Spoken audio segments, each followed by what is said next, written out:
Well, this story all started with a little blurb here on Telegram from Blazing Press. Breaking news: FAA issues ground stop for Washington National Airport, citing air traffic controller staffing issues.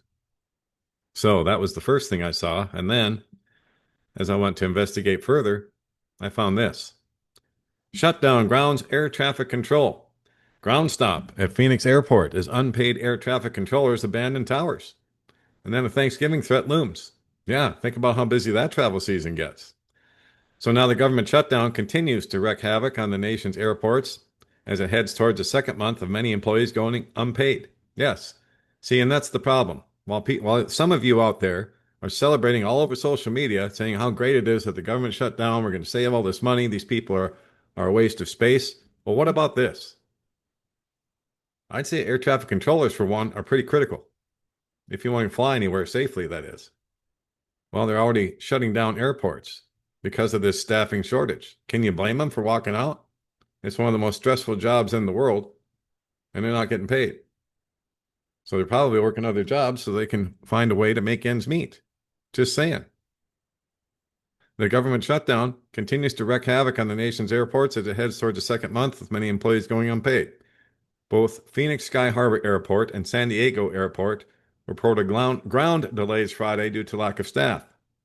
Americans are likely to face even more flight interruptions after Congress failed to provide last-minute relief for air traffic controllers and other federal aviation workers whose paychecks will stall due to the government shutdown.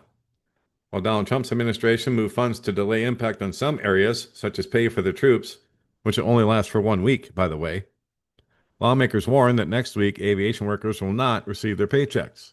Around 13,000 air traffic controllers and 50,000 TSA officers are facing work without pay, leading to surging absences and sick days. I would say that means 6 days.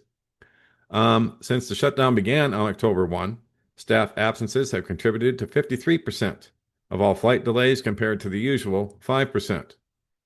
On some days, almost 6,000 flights have been hit by delays, with several major airports forced to impose ground stops due to the shortages like we just saw in Washington, D.C. So this isn't going to get any better. The longer this drags on, this will just get worse. And we have the busy Thanksgiving holiday travel season coming up right around the corner. What's going to happen then? So for all of you who are cheering the shutdown, what you going to do now when you can't fly? Wow. It's just going to get worse from here and more chaos coming. Prayed up and prepped up at all times, guys. God bless, take care. Johnny Storm, Don't Speak News.